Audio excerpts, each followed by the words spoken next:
Como sabéis, estamos aquí en una de nuestras sesiones de innovación docente. El trabajo que vamos a hacer hoy lo vamos a hacer con Aníbal de la Torre, que algunas y algunos de vosotros lo conoceréis por la casa, porque ya ha estado por aquí en alguna ocasión.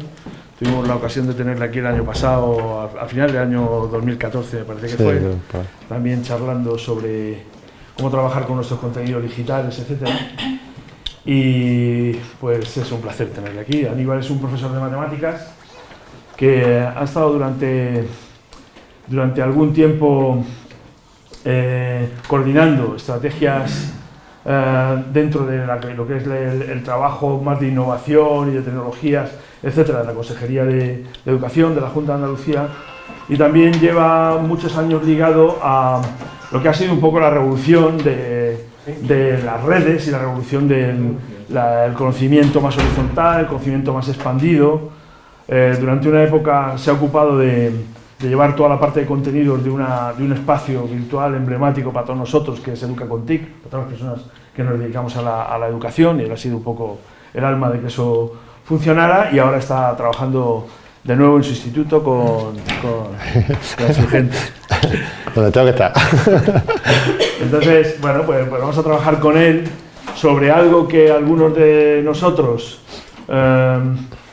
conocemos porque hemos visto algún titular, otros porque hemos leído algún trabajo, otros porque sin saberlo lo hacemos o lo hacen cada día sin darse cuenta de ello. Y bueno, pues vamos a dar una vuelta a esto de darle la vuelta a la clase, ponerla del revés o hablar del flipped.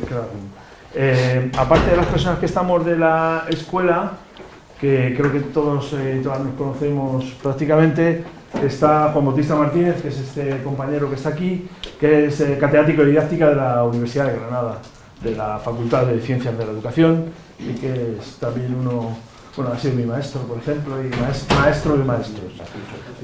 Nada, pues empezamos cuando quieras, Aníbal. Muchas gracias, Mariano. Encantado. Bueno. Buenas tardes ya a todos y todas. Y por supuesto, en primer lugar, agradeceros la presencia de que estéis aquí conmigo a echar un ratito. Agradecer también a Mariano y a la escuela que me hayan invitado a venir a compartir con vosotros algunas ideas. Que la verdad que este tipo de salidas que hace uno de su mundo profesional, ¿no? Pues sobre todo, a mí de verdad es que me sirven un montón. Y vamos, no hago muy pocas cosas, solo cuando me llaman amigos, pero es que te sirven para ordenarte a ti mismo las ideas. Si no sé si a vosotros os serviré de algo hoy, si os llevaréis algo claro o algo, intentaré ser práctico, pero desde luego a mí me sirve un montón, porque estás todo el día en la vorágine profesional y personal, y este tipo de cosas te hacen, por la propia responsabilidad de intentar hacer las cosas mínimamente de forma decente, pues organizártelas, esas ideas, estructurarlas, poder argumentarlas, ejemplificarlas, etcétera, etcétera. Luego, por eso te doy las gracias también, porque es una experiencia. Por supuesto, lo que vengo a contar o interrumpirme cuando queráis, estiméis oportuno, para preguntar, Juan Bautista para corregirme, porque evidentemente a lo mejor me meto en terreno, por supuesto va a puntualizar cosas que cuando hablamos de ese tipo de cuestiones, pues tener una persona así, con una visión como la tuya, pues es un lujo, ¿no? En fin, que en eso estamos y que muchas gracias. Mi contacto personal lo tenéis ahí, porque habrá cosas que no merezcan la pena ni de herramientas. Daré algunas pinceladas sobre herramientas, daré muchas pinceladas, pero si hay algo en el que tengáis un poco más de interés y os pueda ayudar, ahí me tenéis, me preguntáis y flipeamos a partir de hoy la cosa, ¿no? ¿Empezamos? Bien, por favor. Bueno, en primer lugar, ¿qué es, no? No voy a dedicarle mucho tiempo a las bases de la clase invertida o del aprendizaje invertido y tal. Tiene su origen en dos profesores de química, de Colorado, en el 2007. Yo creo que es más una cuestión probablemente de oportunismo. En esa época es cuando YouTube empieza a tener una cierta fuerza, una cierta expansión, y hay veces que este tipo de herramientas, o de estrategias, o de metodologías, o de modelos, ya no solamente por la valía que tiene, sino por el momento en el que puedan surgir, el carácter de oportunidad que tengan es importante, y probablemente ellos dieron en el día H con la tecla que tenían que dar, ¿no? Vamos, ellos simplemente lo que hicieron era grababan algunas de sus clases, pensando en principio en unos alumnos que necesitaban una atención más individualizada por cuestiones de enfermedad y tal, y les proporcionaban materiales de sus clases grabadas en vídeo para que ellos los pudieran consultar fundamentalmente desde casa. A partir de ahí se construye lo que parece ser un modelo pedagógico. Ahora mismo hay sectores que más o menos lo están analizando un poco y lo engloban dentro de un modelo pedagógico. Un modelo pedagógico es como una capa, yo la entiendo así, como profe, yo la entiendo como una capa muy externa. Es decir, tenemos tecnologías muy cercanas, metodologías muy cercanas al alumno, estrategias, etcétera, una serie de cosas, pero el modelo pedagógico es como algo que engloba todo esto, con lo cual es muy difícil, creo yo, definirlo, y también ahora mismo es muy difícil encontrar estudios que más o menos tengan un cierto rigor científico, que vayan en la línea de averiguar por dónde va la eficacia de este modelo pedagógico. Bueno, en principio es un modelo pedagógico que para mí la clave es que podamos estar más de acuerdo con alguna de sus partes o no, pero está enfocado en el alumno, con lo cual ya es un buen punto de partida. Pero independientemente de lo que sea, que tampoco hay mucho donde rascar por ahí, lo que sí está claro es en qué consiste, o al menos qué es lo que nos están vendiendo de la clase invertida. ¿De acuerdo? Bien, venimos de un modelo docente en el que lo habitual ha venido, y desafortunadamente sigue siendo, que tenemos, el cañón funciona así con el zoom, una instrucción por parte del profesor en el aula, explica unos conceptos, transmite información, contenidos o lo que sea, lo que toque ese día, el alumnado en general parte de una situación, ha partido de una situación relativamente pasiva, intentando asimilar esos conceptos, intentando entenderlos, y en el aula siempre ha quedado muy poco espacio para la puesta en práctica, para el trabajo. Algunos espacios quedan para intentar averiguar si realmente se han asimilado esos contenidos. Sí se traslada un poco la actividad fundamental fuera del aula, esencialmente a casa, bien con ejercicios que se mandan, bien con el estudio tradicional, con la memorización, con el desarrollo de trabajo, etcétera, etcétera. O sea, ese es el orden, la secuencia más o menos más habitual es la actividad docente. El modelo invertido lo que propone es que en función de lo que ahora mismo la gente está vendiendo del modelo. Propone que el alumno recibe esa instrucción, o sea, esa actividad que requiere un bajo nivel intelectual, de recibir contenido, de recibir explicaciones, la recibe previamente mediante formatos alternativos a lo que es la docencia directa en el aula. Entonces el alumno se supone que viene al aula ya con un primer bagaje acerca de los objetivos que se quieren cumplir con él. Y por tanto, lo que se hace en el aula es desarrollar actividades, desarrollar trabajos, tareas, proyectos que requieran un nivel superior de desarrollo cognitivo. ¿Estamos? Eso, de ahí viene el término de clase invertida. La clase se invierte, lo que hasta ahora se recibía la instrucción, a partir del modelo, pues se supone que se dedica a otras cosas y en los que previamente el alumno ha pasado por esa fase. ¿De acuerdo? De ahí viene el término invertido. Esto que yo acabo de deciros, por si luego os paso la transparencia, por si queréis tener de una forma un poco más redactada, pues ahí lo tenéis en 4 ideas fundamentales, ¿vale? Transfiere el trabajo de determinados procesos de aprendizaje fuera del aula, utiliza el tiempo de clase para trabajar los aspectos en los que es necesaria la ayuda y la experiencia docente, se descubre en casa, se practica y consolida en clase, y el vídeo enriquecido como principal soporte del aprendizaje previo. Bien. ¿Vale? Eso es lo que yo he comentado así un poco de lo que puede ser la inversión de una clase. Os voy a poner un ejemplo muy concretito. Yo, Mariano, no hemos podido hacerlo porque evidentemente es difícil saber los que ibais a venir. Lo que yo estoy haciendo ahora mismo no tiene absolutamente nada que ver con una clase invertida, es todo lo contrario. Claro, yo le digo, Mariano, pásame los correitos de la gente, invertimos la sesión. Claro, hubiera sido ideal. En vez de que estéis ahora mismo escuchando lo que yo acabo de decir, o hubiera pasado alguna información breve, escueta, sintética, hubiera intentado recibir de vosotros algún pequeño feedback inicial, hubiera extraído ya una composición, unas dudas y nos hubiéramos puesto a trabajar, ¿vale?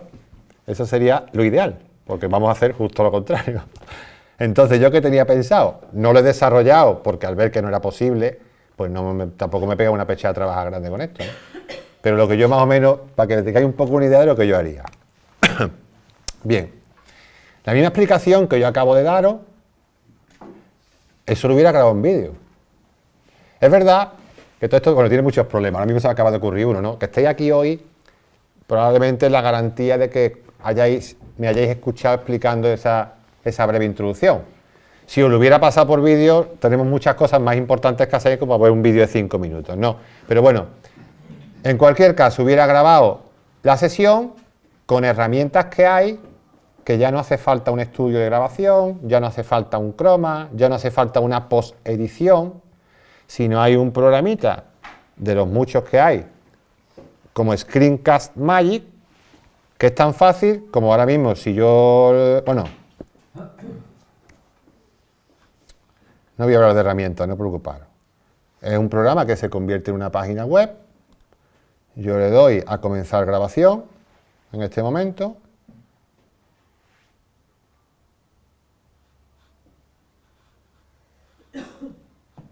Se activa mi cámara del portátil. No estoy dándole nada, ¿eh? Se activa la cámara del portátil. Compruebo que el micrófono está funcionando en el portátil. Le doy a Rec. Bueno, en la pantalla que yo quiera grabar. Y se pone a grabarme. Estoy ahora mismo dando una explicación sobre una presentación que tengo en el escritorio de mi ordenador. Cuando termino, directamente le digo que lo que acaba de grabar, que me lo lance a YouTube. No hago más nada. Yo hago una explicación y, por tanto, si vosotros tenéis muchas cosas que hacer y tenéis vuestro trabajo, pues el vídeo probablemente no sea el mejor de los recursos en todos los casos, pero bueno. Un momentito.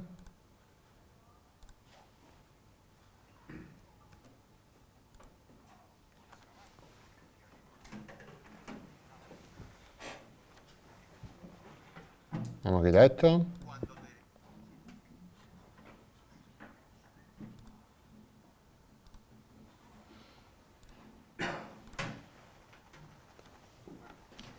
Pensamos por un momento. Esto fue lo que hice en casa. Es lo mismo, el mismo resultado que lo que hemos hecho ahí. Bien. No lo voy a poner, no lo vamos a repetir, pero el efecto, la presentación detrás, exactamente el mismo. Y fijaros que es fácil, o sea que no hace falta absolutamente nada fuera de lo que es un ordenador personal que tengo yo delante ahora mismo. Pero es que además hay herramientas como PlayPosit o Edpuzzle o algunas que hay ahora mismo en los que si además yo quiero enriquecer un poco el vídeo, lo hago de manera, no voy a hacer ninguna demostración, igual de fácil. Entonces yo puedo integrar dentro del propio vídeo. Bueno, si pensamos por un momento. Dura 40 segundos. Podría ser los deberes y las tareas. ¿Veis? Yo puedo meter un feedback en el que os pido que reflexionéis sobre algo de lo que os estoy contando para traerlos hoy. No digo yo ni siquiera que puede meter, por supuesto, preguntas tipo test, para ver. Además, el PlayPosit permite que los alumnos entren y se quede registrada su actividad, ¿vale? Con lo cual, yo os paso el vídeo enriquecido para que, sin tener que leer documentos ni nada, sino a raíz del propio vídeo, vosotros traigáis algo avanzado sobre lo que pensáis sobre el modelo, alguna pregunta o lo que sea, ¿vale? Bien, en este caso, pues os sugiero además que vayáis a un enlace donde sería el siguiente paso. Os tenía propuesto hubiera propuesto probablemente un pequeño formulario de Google Drive, que estamos hablando de la misma facilidad. Estoy hablando de herramientas, lo sé, pero bueno, es simplemente por poner un ejemplo de las posibilidades que tengo en 10 minutos hacer con lo que hubiéramos hecho hoy. Este formulario os puedo pedir simplemente que describáis vuestra propia, en caso que seáis docente, que describáis vuestra propia, la próxima clase que tengáis, lo que tengáis pensado hacer exactamente en el aula, ¿vale? Y que por debajo intentéis darle la vuelta a esa sesión en 2 párrafos. Un párrafo para describir qué es lo que os toca la clase del miércoles Y en otro párrafo que describáis, bueno, qué puedo hacer según lo que Aníbal me ha contado. Y que hagáis una pequeña propuesta de 2 párrafos. No vamos a hacer un proyecto. Bien. Y luego me encuentro antes de ayer con un... Yo aluciné. Una de las cosas que más se está hablando ahora y que se integran bastante bien dentro del modelo es el tema de la coevaluación, de la evaluación por pares. Y es muy difícil de llevar a la práctica. Sigo hablando de herramientas, ¿eh? Sé dónde estoy. Claro, continuamente con el tema de las tecnologías y tal, pues estamos siempre escuchando que es muy bueno las evaluaciones cruzadas y los beneficios que tiene ese tipo de evaluación, ¿no? Pero luego nos llegamos al aula, vosotros a vuestros niveles y nosotros con nuestros niveles, y decimos, bueno, ¿y cómo pongo yo esto en práctica? Dios mío, bueno, aparte de que podemos cruzar folios, que es lo que nunca nos deja tirado, pero si queremos ya empezar a manejar este tipo de herramientas, ¿cómo lo hacemos? Bueno, pues me he encontrado con una herramienta, es una plantilla de Google Drive con Rubrics, es una plantilla, una hoja de cálculo, pero es que os la voy a enseñar brevemente.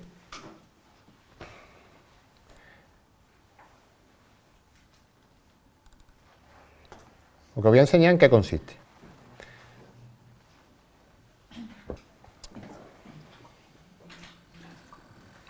Esto es una rúbrica de evaluación.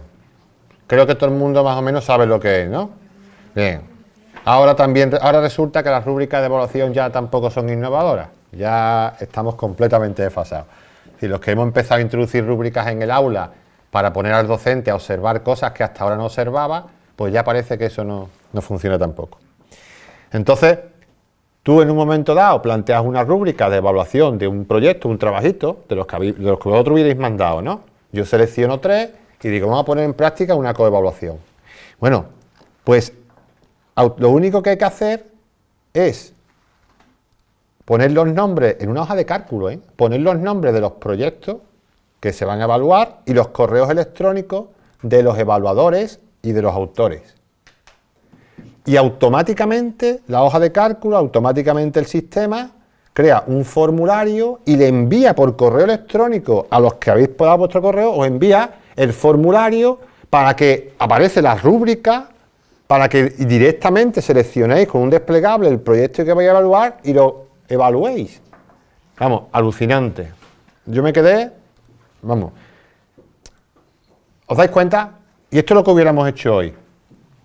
Es un pequeño ejemplo de una propuesta muy simple, muy sencilla, de cómo se puede invertir una clase a través de tecnología. Por supuesto, también se puede hacer sin tecnología. Bueno, algunas apreciaciones ya más personales, ¿no? Sobre lo que para mí aporta la clase invertida. Bien, hay 4 pilares que parece, bueno, es verdad que, como he dicho antes, es un modelo pedagógico que tiene su origen en una experiencia y que parece ser que se está desarrollando en torno a un grupo internacional, una red internacional y demás. De las cosas que me llegan, que me van llegando, hay cosas que me gustan y cosas que no. También voy a decir las que no me gustan en absoluto, por supuesto, ¿no? Pero de las cosas que me gustan hay 4 pilares. Está presente siempre la flexibilidad, ¿vale? En el momento que tú los contenidos los vas sacando al margen de lo que es la actividad, pues permite que el alumnado acceda a determinada información que no requiere mucho esfuerzo cognitivo en el momento que quiere, cuando pueda, ¿vale? La flexibilidad está presente siempre y me gusta. La cultura del aprendizaje centrada en el alumno está presente por sistema, con lo cual ya a mí me ganan con esto. El contenido intencional, le llamo yo, uso del contenido con sentido, útil y breve. Vamos a ver. Eso lo venimos experimentando mucho en educación de adultos en Andalucía. Desde hace muchos años, en educación semipresencial, se está desarrollando un modelo basado en el trabajo por proyectos y por tareas.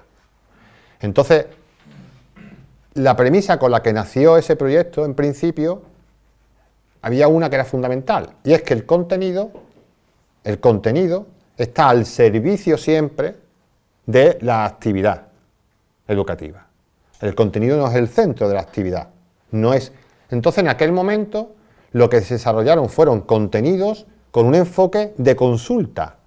Los alumnos tienen que hacer tareas, tienen que trabajar por proyectos y el contenido está a su disposición, pero como material de consulta, tiene una intención distinta. Si tú vas a los contenidos de educación permanente, que están abiertos todos y publicados de forma libre, te mueres. son infumables. Nuestros alumnos llegan y hasta que se adaptan al modelo, los primeros meses lo pasan muy mal, porque ellos tienen la tendencia a ir en busca del contenido y ponerse a estudiar, se ponen a leer, intentan entender las cosas y llegan súper amargados. No podemos con esto, no, pero si es que esto no está para que vosotros lleguéis a casa y lo estudiéis y lo preparéis. Esto está para que cuando lo necesitéis, para lo que tenéis que desarrollar, lo consultéis. Por eso son interactivos, por eso los PDF que hay son muy seleccionados y muy concretos, aunque luego veremos que no es tanto, etcétera, etcétera. Luego esa intención del contenido, ¿para qué sirve? Me encanta. Bueno, y el tema de la evaluación también está muy presente en todo el modelo, y también daré algunos apuntes más adelante. Para mi gusto, los dos agujeros negros que tiene la clase invertida son fatales, porque ahora mismo se está vendiendo la clase invertida como que tú, niño, tienes que ver estos vídeos en casa, antes de venir a clase. Estamos presuponiendo que los niños tienen conexión a internet, que tienen ordenadores. Bueno, y si no tienen, no. En formaciones que he presenciado. Bueno, pero ya hay bibliotecas, hay centros Guadalinfo, hay, vamos, una realidad que no es la real, valga la redundancia. Si estamos abriendo una brecha digital, estamos dando una oportunidad al alumnado que realmente tiene acceso. Y estamos dejando de lado a alumnos con dificultades. Hay otro argumento que se pone encima de la mesa, que es la implicación de la familia. Para mi gusto es otra falacia, porque al final, seamos realistas, las familias implicadas no son las de alumnos que más ayuda necesitan. Con lo cual, si nosotros echamos mano de las familias para que vean esos vídeos en casa, que es lo que se está vendiendo, y para que trabajen de una forma autónoma, no es verdad. Vamos a encontrar apoyo de familias en las que esos alumnos probablemente y alumnas no lo necesiten. Con lo cual, eso hay que tener mucho cuidado a qué estamos jugando. O sea, habrá que llevar los contenidos de los vídeos a sitios donde se puedan llevar, a los 5 minutos antes de empezar la clase, o una clase dedicada a visualización de vídeos por grupo, etcétera, etcétera, ¿vale? Pero es que también produce una brecha cognitiva tremenda, porque presupone una capacidad de autoaprendizaje en el alumnado, y eso no es así, Los alumnos con más dificultades de aprendizaje se estrellarán en la clase invertida. Hay que decirlo así, con estas palabras. Nosotros, en nuestro modelo que es de trabajo por tarea semipresencial, que trabajan en casa, los perjudicados son los de siempre, los más perjudicados, los que tienen más dificultades de aprendizaje. Porque llegan a casa y es un mundo. Un trabajo, una tarea, no te digo yo un trabajo tradicional de una memorización, sino abordar un proyecto de trabajo, una tarea, por muy sencilla que sea, las personas que tienen dificultad y están en casa, se les hace un mundo. Entonces creamos una brecha cognitiva tremenda, estamos favoreciendo a los que tienen más facilidad y perjudicando a los que no. Esto tenemos que tenerlo siempre presente, porque si no, no sirve. Bien, ahora mismo, esto lo habréis visto en alguna ocasión, ahora mismo la clase invertida también está de moda. El ciclo de expectación. Gartner es una consultora americana que se encarga de analizar en cada momento las tecnologías, en qué punto se encuentran desde que surgen, y también hay análisis de tecnologías o herramientas o incluso estrategias a nivel educativo. Entonces, hay siempre un momento después del lanzamiento en el que hay un pico de expectativas sobredimensionadas. La clase invertida se está vendiendo como la panacea de la educación. Los MOOCs puede ser otro de los ejemplos en los que ahora mismo están en ese pico, ¿vale?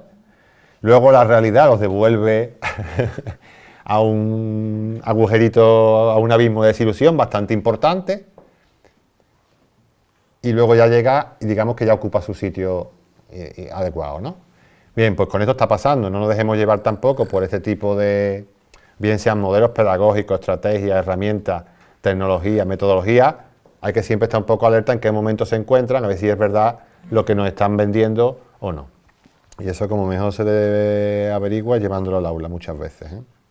También hay que estar un poco atentos, por supuesto, a qué es lo que está diciendo la ciencia, cuáles son los estudios que realmente existen y qué están diciendo al respecto. que no lo solemos hacer en muchos casos. Nos dejamos llevar por este pico de sobreexpectación y no nos da por trastear un poco la red a ver qué hay detrás realmente, si hay mucho humo o no, o estamos hablando de otra cosa. Pero también ese pico de sobreexpectación, yo me estoy dando cuenta ahora que con el tema de la innovación educativa yo estoy muy descontento. Es decir, yo estoy muy descontento. A ver, la clase invertida es una oportunidad, es un modelo para que se puedan cambiar. Nos gustaría que el cambio en la educación, que el cambio en los modelos docentes fuera radical y que todos tenemos más o menos, bueno, muchas personas tenemos claros dónde queremos ir y cuál tendría que ser el fin. Pero hay otros pasos intermedios que son interesantes. Este puede ser uno. Es un modelo que habla mucho de evaluación, que habla de tecnología, que habla de metodología, y hay cosas que podemos integrar de manera fácil, relativamente fácil, y que puede facilitarnos que cambiemos cosas. Pues no. Ahora se está viviendo un momento en el que cuando aparece algo y llega ese pico de sobreexpectación, las cargas de profundidad que se le están tirando son tremendas.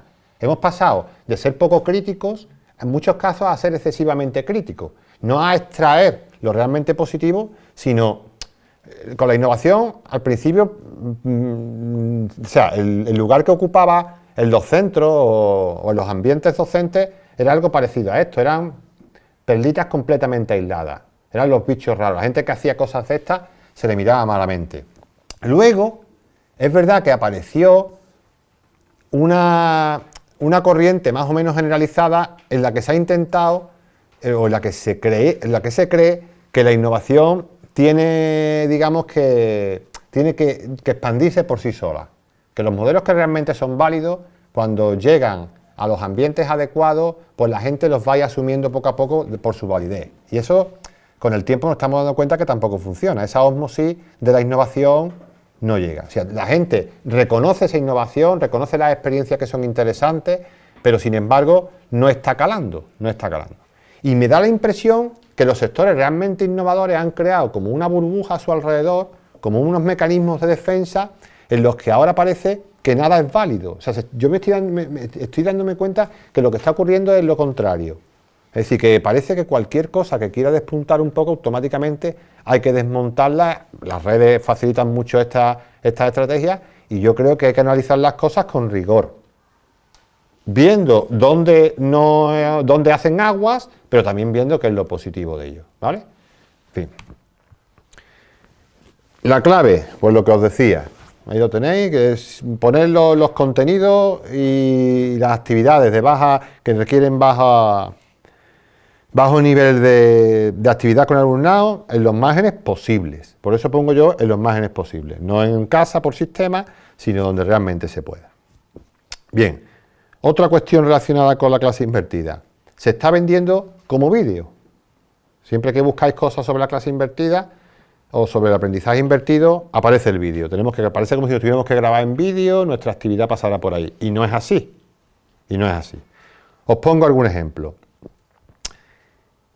Nosotros, también en semipresencial, con personas adultas, lo que nos estaba ocurriendo era el desarrollo de las clases era fundamentalmente como apoyo, dependiendo de los niveles, pero como apoyo a esas tareas y a esos proyectos que tenían que desarrollar. Resolución de dudas y trabajo en el aula, no de forma muy estructurada, porque es un alumnado un poco que no viene con asiduidad, va viniendo cuando lo necesita, etcétera, etcétera. Nos hemos dado cuenta que donde se ponga un PDF, o sea, lo agradecen como agua de mayo. O sea, llevamos 2 años, 3 años produciendo PDFs, pero PDFs con sentido, ¿vale? Pero cuando la gente le pone 2 folios por delante, bien sintetizado, o yo que soy de matemática, un ejercicio desarrollado, cómo se resuelve, ¿vale? Algo, pero ya hecho, ya resuelto, la gente parece que la llovió del cielo. Y estamos trabajando en esa línea mucho. A mí me está haciendo ganar en el aula bastante. Yo no es, fíjate qué cosa tan sencilla. Yo en clase ya no pierdo el tiempo, haciendo un ejercicio en la pizarra. lo proyecto, y fíjate, que no es que sea un avance en el modelo, pero yo lo proyecto resuelto y ellos automáticamente apuntan dudas, sobreescriben y demás. O sea, lo que quiero deciros es que hay veces que no tiene por qué ser vídeo de la clase invertida, que un buen PDF o una buena documentación resumida, sintética y bien presentada, pues es mucho más útil que cualquier otro formato. Bien. Vamos a suponer que estamos en la fase de llegar al aula. Los contenidos los hemos conseguido poner al margen.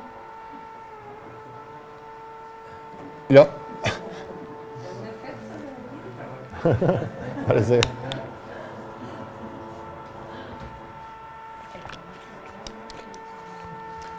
Vamos a suponer que ya aceptamos que ponemos los contenidos en los márgenes posibles. O bien grabamos unos vídeos, bien proporcionamos una documentación sintética, clara y fiable, y ya hemos dado ese paso previo, ¿vale? Ahora viene lo complicado.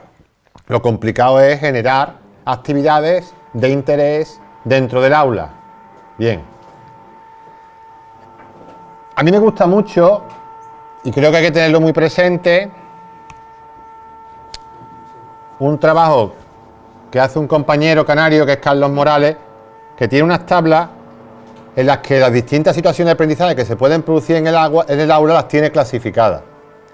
Y a mí me gusta mucho porque cuando yo diseño situaciones de aprendizaje para el aula, pues me gusta analizar previamente qué es lo que quiero conseguir. Entonces, fijaros qué cosa tan sencilla, pero que a veces se nos escapa mucho. Él distingue entre lo que es una práctica, un centro de interés, una tarea guiada y problemas, aprendizaje basado en problemas o proyectos. Tenemos esas 4 categorías. La clave de todo, madre mía, se está poniendo complicado, ¿eh? Hay una clave importante y es si se conocen los contenidos a priori o no.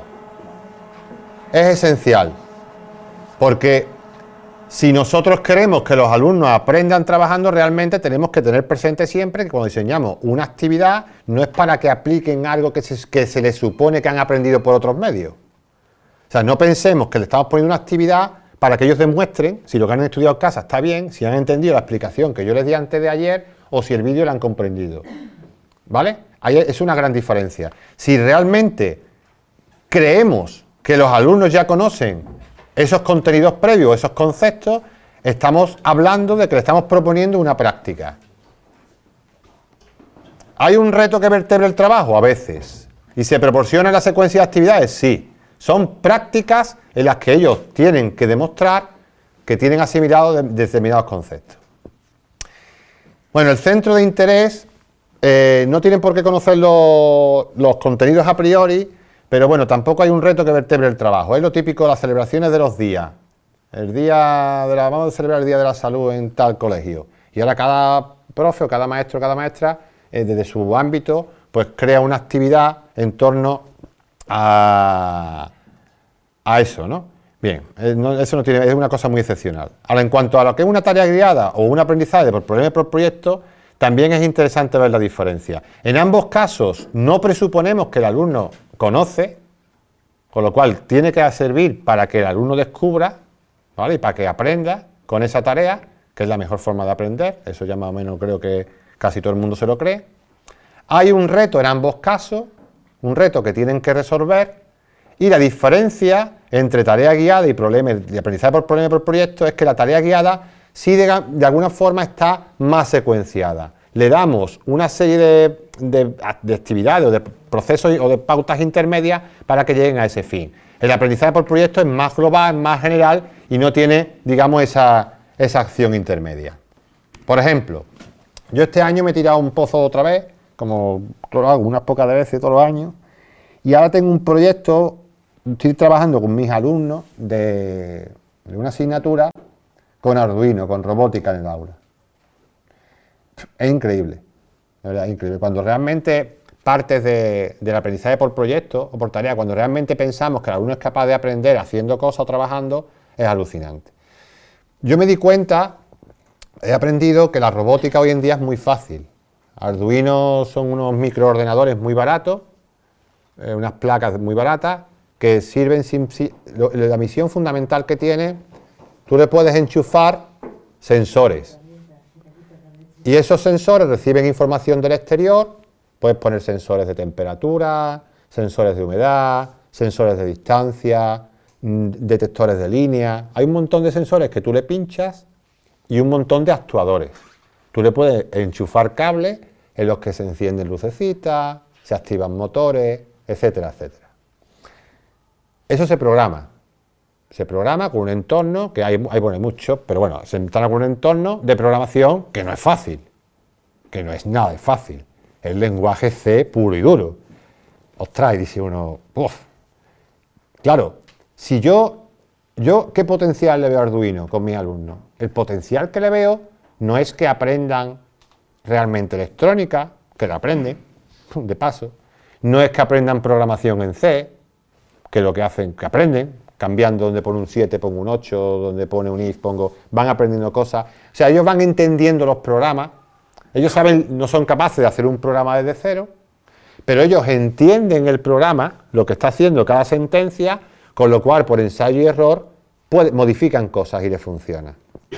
Entonces, ¿con eso qué hago? Pues, por ejemplo, os he traído un par de ejemplitos pues no voy a contar el proyecto entero, le he creado una documentación invertida, en la que todo está muy claro y muy mascadito, con vídeos, que hoy en día en YouTube hay vídeos, no tenéis que hacerlo vosotros, hay vídeos de lo que quiera, documentación de lo que quiera, he seleccionado, he sintetizado, he sido práctico con ellos. Y ahora, por ejemplo, una de las cosas que han hecho, ahora me están haciendo un proyecto abierto, completamente abierto, alucinante, pero bueno, han hecho unos estudios con calefactores en una vivienda. Han analizado el costo que supone subir un grado de temperatura en una habitación. Tan fácil como capturar información con sensores de temperatura, han enchufado los calefactores y han empezado a recibir información en el ordenador y han visto cómo va subiendo la temperatura a lo largo del tiempo. Eso lo han traducido en costo económico, porque se han ido a facturar luego, han visto lo que vale el kilovatio hora, han visto lo que consume el kilovatio hora del radiador. Todo esto, de verdad os lo digo, sin dar clases yo específicas de estas historias. Le he enseñado una factura de la luz en el cañón, evidentemente, le he dicho dónde están los datos, 4 cositas. Y además, les he obligado, porque yo creo que yo muchas cosas las obligo, a que utilicen WordPress como portafolio de sus proyectos. Ellos está publicado todo en internet y no está abierto. Además, yo creo que WordPress ahora mismo le va a servir para su trabajo, porque es el entorno, el CMS que en internet más se usa. Bueno, pues los estudios son chulísimos. Han utilizado hojas de cálculo, que tampoco les he enseñado a utilizar hojas de cálculo, porque para graficar han cogido un tutorial, han puesto los datos en 2 columnas, le dan al botón del gráfico y ya tienen el gráfico. Y han hecho la comparativa de cómo han funcionado 2 calefactores en la misma habitación con las mismas condiciones. Y han comparado. Es que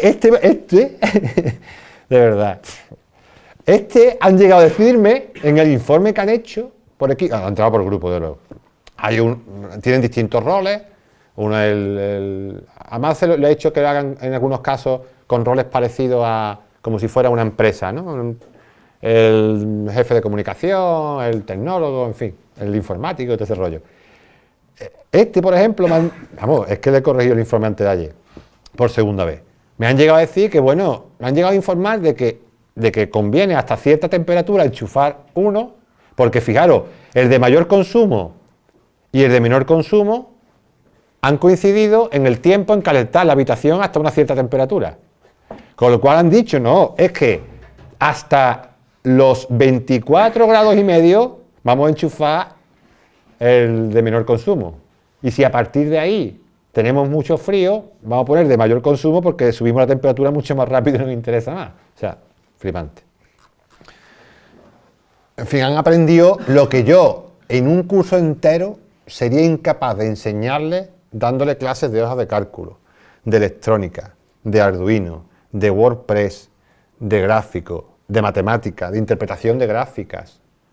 De verdad lo digo. Yo O sea, es que yo esperaba buenos resultados, yo he planificado mi trabajo, yo me lo he pensado un poco, pero no me esperaba esto, sinceramente. Os traigo este ejemplo porque es de antes de ayer. O sea, no es que yo traiga mi buque estrella, insignia de esto, sino porque estoy ahora mismo empapado de esto. ¿Qué edad tienen, Aníbal? Ahora, estos son de segundo bachillerato de la optativa TIC. ¿Quién me ha hablado? Perdona. Yo. Son adultos, además. En este caso tienen 21 o 22 años. En cualquier caso, las fuentes mías, te lo digo por lo que podamos imaginarnos, mis fuentes para esta forma de trabajar fundamentales ahora mismo ha sido, para este proyecto sobre todo, ha sido Carlos Morales, el profesor canario este que os digo, que trabaja en la ESO. Tiene un proyecto con Arduino, con música y con astronomía. Os aconsejo que si os gustan estas cosas, busquéis Carlos Morales Socorro en internet, vayáis a su blog y veáis los artículos que tiene, de lo que hace con sus alumnos de la ESO. No es mi caso, que a lo mejor puedo tener una mayor facilidad, aunque no creo, ¿eh? Si os enseñara proyectos que hay en mi centro de por la mañana, de Galasar, de lanzar la sonda al espacio, por ejemplo, con alumnos de tercero de la ESO, podría estar, vamos, sería alucinante. No tiene que ver con la edad, de verdad. Si queréis ejemplos, me los pedís y os lo paso. Bien, otra idea. Hablamos mucho de tecnología, ¿vale? En este tipo de metodología o de modelos o lo que queráis, continuamente. Hay mucha literatura al respecto y muchas cosas que os podría traer. A mí me gusta este modelo. Os voy a explicar, primero os lo voy a pasar muy rápidamente. Son modelos que yo tengo muy presentes en lo que suelo hacer desde el día a día y por eso os lo traigo. Os voy a decir muy rápidamente en qué consiste y luego voy a decir por qué para mí tiene valor este modelo. Bien, el modelo SAN lo que nos dice es que cuando tú integras tecnología hay como varios escalones, ¿no? A la hora de integrarla. Y es verdad. Tenemos un modelo, el modelo de sustitución, ¿vale? Simplemente metemos tecnología para sustituir algo que hacíamos por otros medios. No lo hagáis nunca, ni se os ocurra. Una tontería. Porque para qué voy a meter yo, si yo tengo una pizarra que es un rotulador que no me funciona y tengo otro rotulador de repuesto, ¿para qué voy a meter la tecnología si me va a dejar tirado? Entonces, si es sustitución simplemente, no utilizar tecnología, evidentemente. Pero bueno, aún así se puede hacer. Hay otra capa que es el aumento. La tecnología sustituye directamente una herramienta mejorándola funcionalmente. Es decir, ya introducimos la tecnología porque sustituimos algo que hacíamos de forma analógica, pero porque nos mejora en algún aspecto lo que hacíamos, ¿de acuerdo? Modificación. Ya lo que hace es ese paso cuando introducimos tecnología es que la actividad que estamos desarrollando con esa tecnología nos plantea una modificación sobre la actividad que hacíamos con el alumnado. No sobre la herramienta que utilizamos, sino sobre, ahora os pongo un ejemplo de todo, sino sobre la propia actividad que hacíamos con el alumno. Y el caso de la redefinición es integramos la tecnología porque la actividad que hacemos con el alumnado no tiene absolutamente nada que ver con la que hacíamos sin tecnología. Entonces, si tenemos esto presente, ¿qué ocurre? Que no depende de la herramienta. Ya no depende de la herramienta que utilicemos, sino de la forma en la que la utilicemos. Lo que nos hablan tanto de la metodología, que no es la herramienta, no la tecnología, sino la metodología con la que utilicemos, está aquí. ¿Por qué? Porque una herramienta tan potente, por ejemplo, como Google Maps, que en educación puede ser, para mi gusto, de las que mayor pueden aportar en todos los niveles y a todos los sentidos, yo puedo incorporarla, puedo integrarla de muchísimas maneras. Por ejemplo, como sustitución, yo puedo tener un atlas que mis alumnos me consultan en papel para ver cuál es la capital de París, la capital de Francia, o puedo tener Google Maps para que vean que el punto más gordo que hay en Francia es París. ¿Vale? Sustituye un atlas de papel. No hagamos, si tenemos el de papel, utilicemos el de papel, por favor. No vaya a ser que nos quedemos sin conexión a internet, que los ordenadores se quedan bloqueados, que los niños se metan en Facebook que no queremos, o en Periscope. Madre mía. ¿Habéis leído alguno? Lo que luego, si hace falta, si queréis, comentamos porque yo me quedo a cuadro. Pero Google Maps lo puedo utilizar para que, además de consultar capitales, calculen áreas o distancias. Amigos, ya estamos mejorando el atlas porque puedo utilizar Zoom, puedo coger una provincia y pintar sobre una capa sobre encima de ella y poder calcular el área que tiene esa provincia. Puedo hacer que el alumno haga otras cosas diferentes.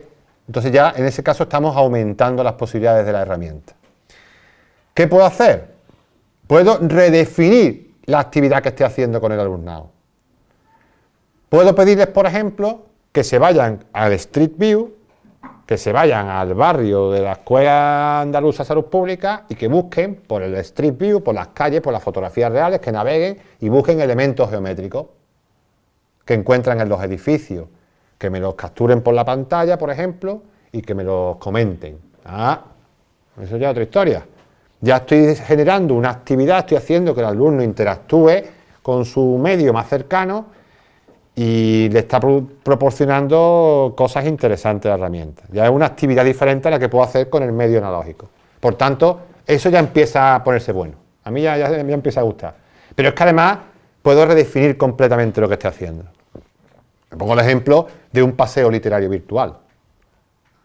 Pueden hacer un Google Maps en el que hagan una trayectoria por lugares literarios de Granada, en el que además ellos marquen los puntos geográficos y graben un poema de tal autor, o que miren o que enlacen con dónde está el museo de tal pintor que además nació en esa casa, que es su casa natal. Bueno, en este caso no sería literario, ¿vale? Eso ya es otra historia. Entonces, la idea fundamental, lo que a mí me gusta de esto, es que me obliga a mí siempre a, con herramientas sencillas, aunque a veces meta el Arduino, intentar ser imaginativo en la forma de utilizarla. Eso es, por ejemplo, como la maleta. La maleta lleva con el ser humano, ¿desde cuándo? Yo qué sé. Buscaba la Wikipedia, lo mejor lo encontramos, mucho tiempo, ¿vale? Por no hablar de la rueda, ¿no? ¿La rueda cuánto tiempo lleva con el ser humano? Dios mío, ¿por qué a nadie se le ocurre poner rueda a una maleta y solucionar el problema de cargar las maletas? Bueno, pues ya está, estaba ahí, lo teníamos ahí. Una solución fácil a un problema que era complejo, ¿no? Y lo estaba delante de nuestras narices y no nos dábamos cuenta. Bien, pues un poco pasa con las herramientas TIC, que no hay que complicarse la vida, no hay que hacer tampoco mucho fuego de artificio, sino centrarnos en lo que realmente nos sirve. Bueno, ya las hay con... Y eso existe. Que me adelantó en el aeropuerto de Barcelona, me pasó uno, chum. Digo, ¿eso qué es, por Dios? Y lo busqué luego en internet y lo encontré. ¿Es verdad? Es un patinete, va incorporado en la maleta. Es simplemente una tablita adicional, como las terminales son tan grandes y la gente va con tanta prisa, que vaya rollo, pues se compra el patinete. Bien. Mariano el otro día me pidió, lo que pasa es que no va a venir el Carlos. Es que hace 2 semanas hice mi primer medio Ironman y Mariano me dice, ¿por qué no nos habla de la experiencia allí y tal? Lo que pasa es que, claro, me he puesto a pensar y con la clase invertida pues me costaba mucho trabajo utilizar la metáfora, ¿no? Pero bueno, al final hay otra cosa que no es innato a la clase invertida, pero que se está aprovechando todo el boom de la clase invertida para hablar mucho de evaluación, ¿de acuerdo? Que es el gran caballo de batalla, casi gran caballo de batalla de la educación. En los centros estamos locos, pero a todos los niveles, o sea, loco en el término más amplio, en el sentido más amplio de la palabra. Estamos intentando cambiar cosas todos los días y todos los días parece que nos estamos equivocando y es muy complejo. Entonces, bien, terminar un medio Ironman está bien, hay gente que se lo prepara en un mes, en 2 semanas, porque el objetivo es terminarlo y cumplir la meta y llegar a la meta y tal, y para mí no. Cada uno, yo no digo que tenga que ser una cosa o tenga que ser la otra. Yo para mí es un aprendizaje continuo. Si yo es un modo de vida, yo el entrenar deporte, el escuchar mi cuerpo, el tema de la fisiología deportiva que me gusta un poco, yo me da igual terminar lo que no. Si yo ese día pincho, me voy a mi casa más a gusto que unas Pascuas. Entonces, yo creo que una de las ideas clave de evaluación va por ahí. O sea, la evaluación siempre la tenemos enfocada como el día H, porque probablemente la sociedad nos esté obligando, nos obliga a la selectividad, nos obligan las entrevistas de trabajo, a tener que pasar por determinadas líneas en determinados momentos, ¿no? Pero la evaluación, el analizarte, el avanzar, el progresar, el ser mejor, aunque el término mejor, bueno, relativo, está en el día a día. Y ahí es donde realmente la evaluación tiene que estar funcionando. Entonces, por lo menos encontrar ese paralelismo, he aceptado el reto, pero con pizza, variarlo con pizza. Este cuadro también me gusta. Está en castellano hay una página que es de flipclassroom.es, que es un poco donde están recopilando todo este tipo de cuestiones. Y me gusta este cuadro que tienen allí. Yo lo había visto antes de otra forma, pero está interesante. Hay como 3 dimensiones de la evaluación. Una a la que estamos acostumbrados, le llaman individualización, pero bueno, no es tal, porque luego la descripción es como esa evaluación, digamos, sumativa, en la que los alumnos, la evaluación es como, digamos, la línea o el momento que va determinando si el alumno va alcanzando aprendizajes o no los va alcanzando, ¿vale? Ese carácter calificador que puede tener la evaluación es una dimensión que tiene la evaluación. Hay otra que es la que la evaluación tiene que servir para mejorar.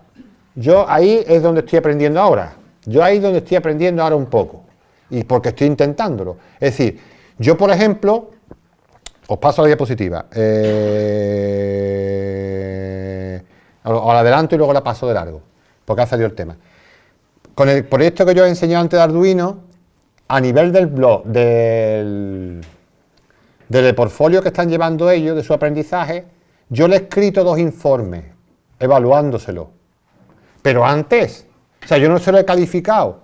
Es una cosa que cuesta trabajo, que es mucho trabajo, pero yo le estoy dando feedback intermedio. Yo no espero al día H decirle, mira, has tenido un 8 el equipo, porque esto lo has hecho mal, porque esto lo has hecho bien. No, porque son cosas que se pueden mejorar, que se pueden explicar, o incluso lo que hacen bien, y por tanto, ¿por qué vamos a esperar al final? Entonces yo estoy intentando, con algunas rúbricas, con lo que sea, y con informes escritos, sobre todo redactados, entremeter la evaluación dentro del proceso para que sirva para una mejora, para que luego se produzca la mejora. Que no, incluso se la estoy dando en algunos casos, en el proyecto se la estoy dando como optativo.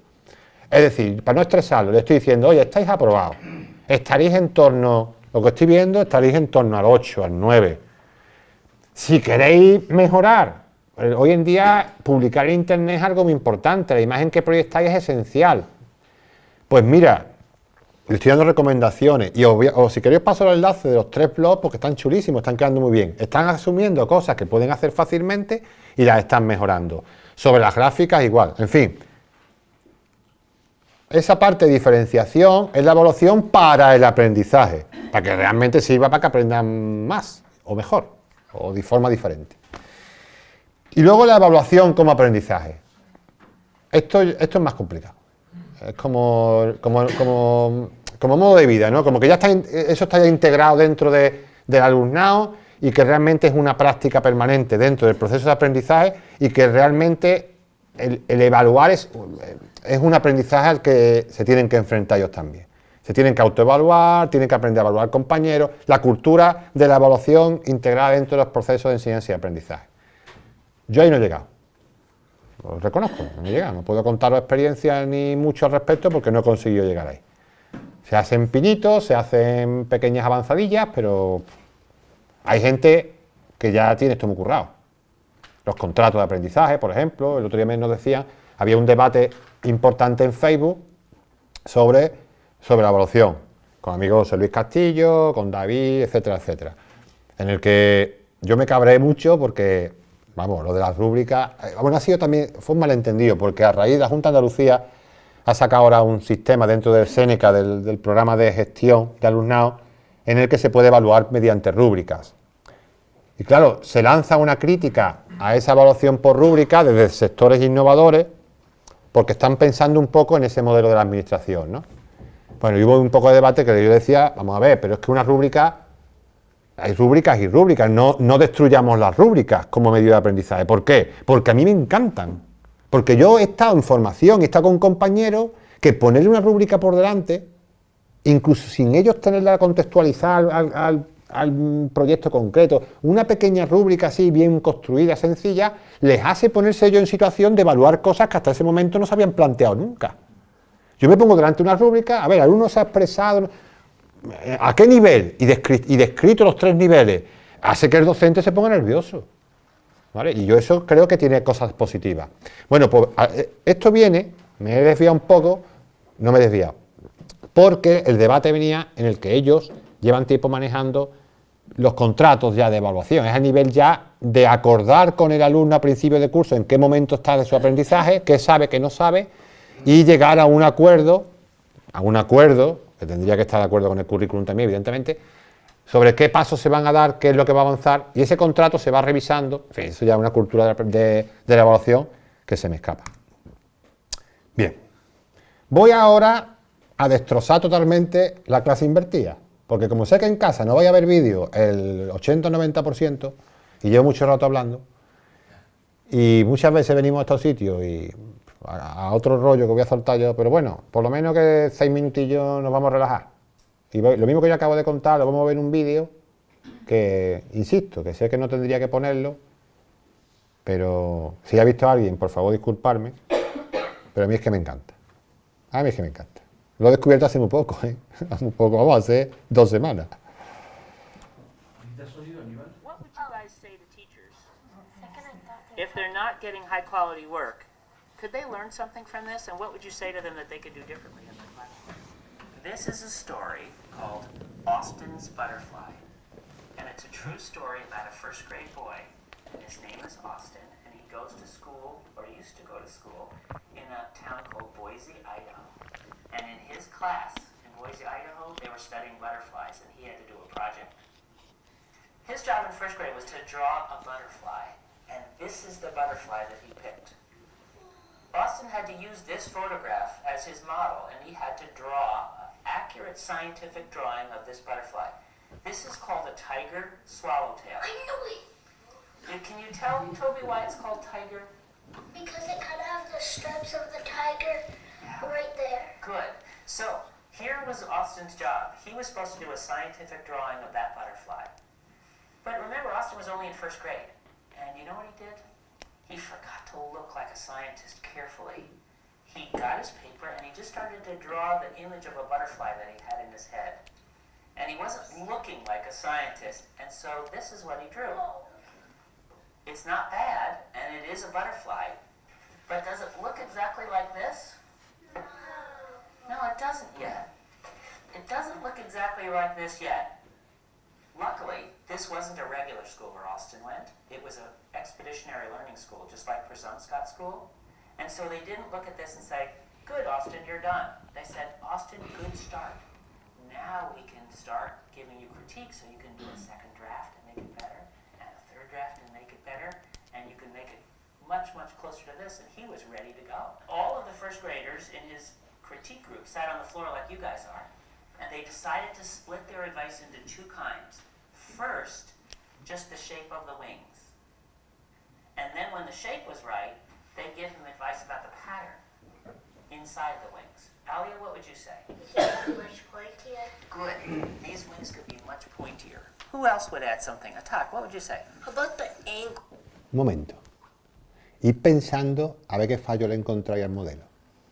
También. Ser malo. Es decir, no dejaros solamente embaucar por lo positivo, que relaja la situación, pero para mí tiene un fallo, para mí, y para vosotros puede ser que tenga otro. Buscarle el fallo al modelo, no me refiero sino al modelo de enseñanza y aprendizaje que se supone que el hombre está empleando ahí.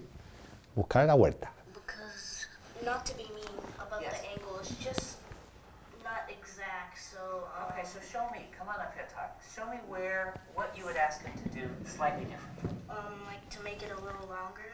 Longer where? Draw where you would do it. Right there. Okay, so pull this out longer. Yeah. That's very specific. Thank you. Jamila, what would you say? It's like triangle? Good. Jamila, I love that. So you're saying more like a triangle shape. And I agree. Well, you know what? Those first graders came up with most of those same ideas. And you know what Austin said? He said, okay, I'll come try. And he went back to his seat and he drew this. Does this look more like a triangle? Yeah. Did he go out further, like Atak was suggesting? Yeah. Did he add some jaggedness here? Yes. Like Cindy, did he get rid of that bottom thing? Yes. So he did listen to his friends, and he made it better. It's not perfect. Toby, what would you say?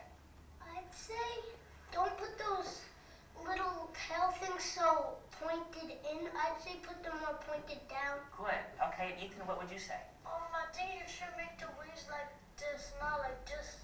Okay, he listened to his friends and they said, this is really a lot better, Austin. That second draft really is better. Yeah, maybe you can make a third one. Good, maybe he could make a third draft. And so he did this draft. That's his third draft. That's his third draft, Hadley. That's just right. Elijah, what do you notice there? Well, one wing's more pointed than the other, and that side is a little bit higher than the other. Good. Coburn?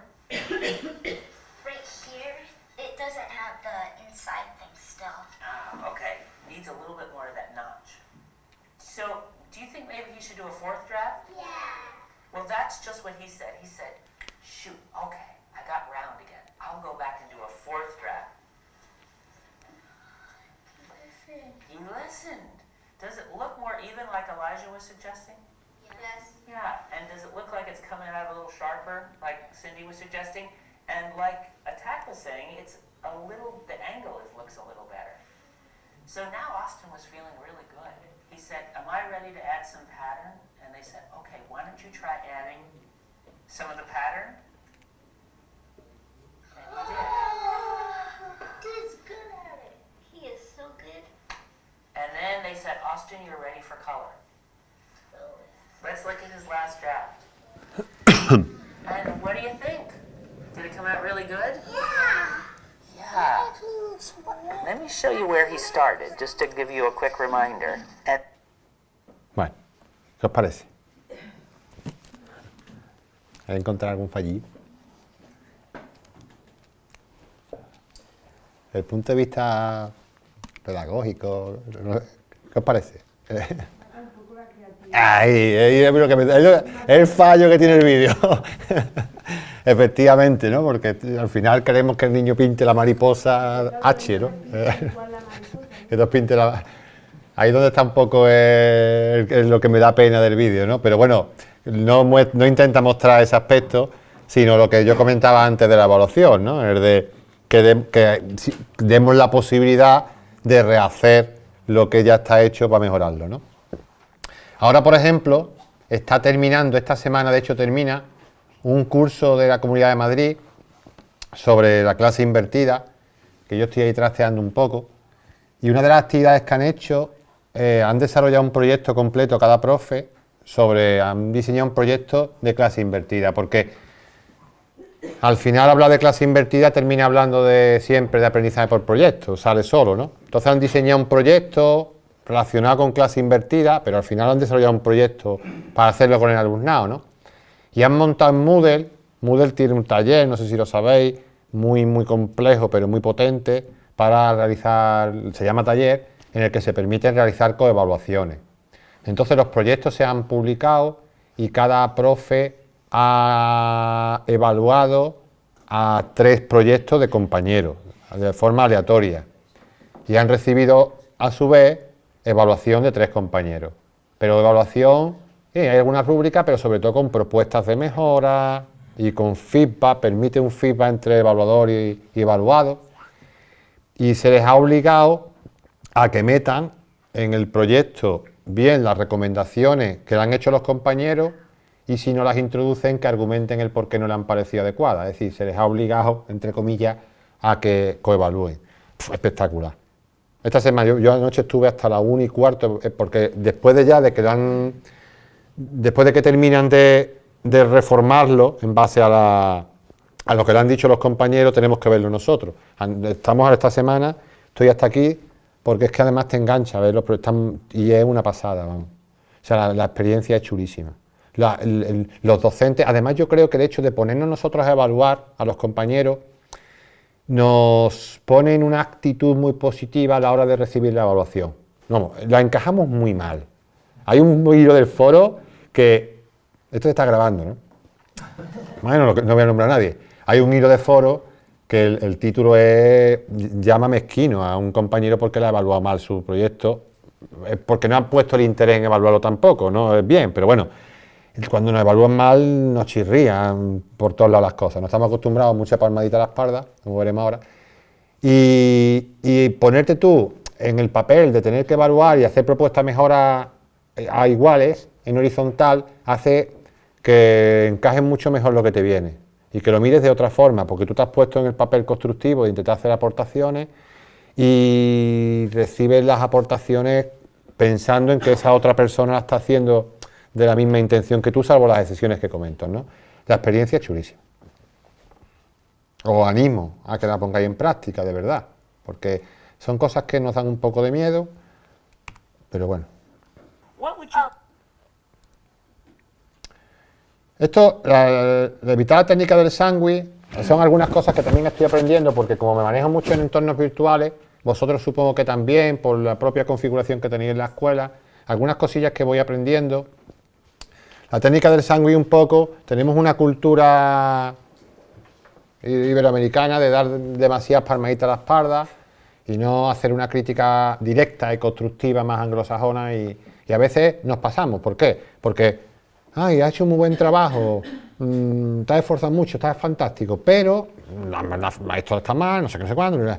Bueno, me despido y al final lo que ocurre es que, por eso se llama la técnica un poco del sándwich, ¿no? Ocurre que lo positivo es como un paño caliente y no lo recibe el alumno como tal. Es decir, que procuremos, cuando tenemos que dar feedback positivo, yo lo intento, una técnica que hago es, a lo mejor, destaco dos cosas muy puntuales, porque primero estás demostrando que te has leído el trabajo, o que te has leído, que te has empapado, o que has coparticipado del trabajo que tienes delante, y segundo, porque realmente estás demostrándole que te interesa lo que ha hecho esa persona, ¿no? Entonces, ese feedback positivo que vaya sobre cosas concretas, yo creo que funciona muy bien. Y eso, y que no escondamos las cosas, que si damos feedback positivos, porque realmente lo hagamos, y si damos el negativo, que no lo tapemos con otras cosas, que lo argumentemos y demás.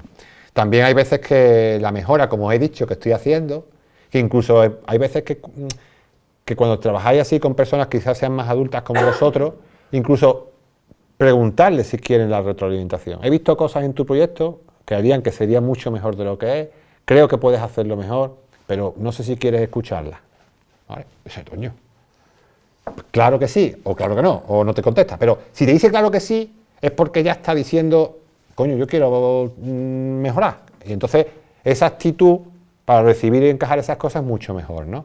Hay otra cosa también muy interesante, que también me estoy dando cuenta, y es que los roles en este tipo de procesos, como docente, son muy adaptativos también. Depende de la fase en la que nos encontremos de la formación. Por ejemplo, cuando trabajáis en entornos virtuales, hay una primera fase de que queremos tirar a todo el mundo, que queremos engancharlo, que queremos que participen, que los foros sean activos, que tal actividad que tienes que comentar esto en el foro, que contestes, que comentes el blog. Entonces estamos siempre intentando que haya mucha actividad. Hay una segunda fase en la que intentamos reconducir cosas, que ya nos damos cuenta que a lo mejor se nos ha ido de las manos aquello y queremos que realmente las cosas estén un poco centradas. Ese rol ya pasa de ser un dinamizador a ser un docente, pero que no se note mucho, ¿vale? Y ahí yo creo que hay pasos, yo hay cosas que tengo en la cabeza que venía aquí y me sirve, hay pasos que quiero dar que todavía no he dado tampoco, pero creo que tienen que ser muy interesantes. Y es el de la narración. Yo creo que hay una fase final en todo este tipo de procesos formativos que puede estar desde tu posición como docente o como tutor o como dinamizador o como evaluador, que sería contar al final la historia, con nuevas narrativas, con nuevos procesos, contar qué ha pasado ahí, pero no qué ha pasado con personas concretas, sino qué ha pasado en el proceso. Ahora mismo se está utilizando técnicas, pero muy de la parte tecnológica. Cuando hay webinars en internet y tal, están los... ¿Cómo se llama? Es una herramienta... ¿Cómo es? Que recopilan todos los tweets que se han hecho, los vídeos, es como...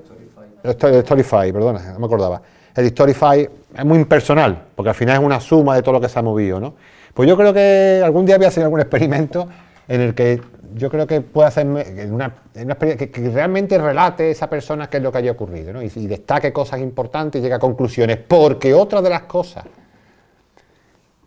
que ocurre es que siempre partimos de cero. Yo creo que, bueno, eso sería meter en muchos líos. No, Vamos a dejarlo. Sí, que de alguna forma tiene que quedar constancia de lo que ya ha pasado, de las conclusiones, de lo que ha ocurrido, de lo que hemos aprendido a nivel global, ¿eh?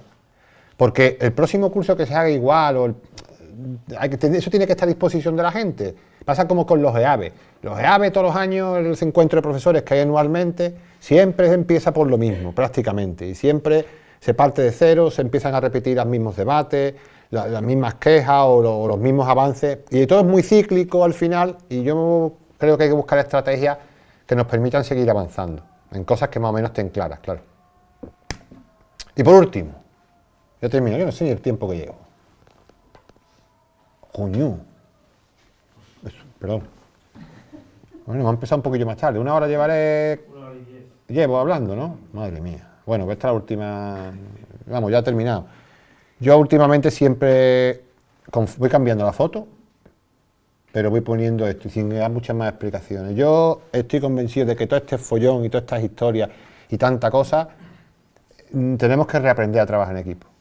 Yo, por lo menos en educación, en los niveles en los que yo me muevo, no digo yo ya que no tengamos tiempo, que no hemos metido una vorágine de vida, que la vida personal está bien, pero que es que no sabemos, es que yo creo que tenemos muchas veces potencial al lado nuestra, estamos buscando en internet, estamos entrando en Facebook, estamos en un grupo de no sé qué, de profesores de no sé cuánto en tal red social, pero se nos está escapando que tenemos 3 compis al lado, me cago en la madre, que si nos centramos 1 hora a la semana con unos objetivos claros, pero sabiendo trabajar en equipo, no sentarnos a hablar de que hay que ver la mamá del Antoñito que ha venido 3 veces a verme esta semana, no, cosas que saca para adelante. Mi departamento de matemáticas es una joya. Mi departamento de matemáticas de mi centro es una joya. Además que son personas, la mayoría son mujeres, afortunadamente, son guapísimas, son inteligentísimas, son unas máquinas de trabajar, hacen su trabajo perfectamente, pero no sacamos cosas en común. Y yo veo ese potencial ahí, que lo estoy viendo delante mía todas las semanas, y es porque yo creo que tenemos que reaprender, tenemos que, no sé, quizás aprender de algunas estrategias que haya por ahí, pero yo creo que tenemos que meternos ese chip en la cabeza, porque si no, todas estas cosas que os he contado hoy, todas estas tecnologías, todas estas metodologías, es imposible sacarlas para adelante solo, es muy difícil. Bueno, como pregunta, por el momento de que me preguntéis o que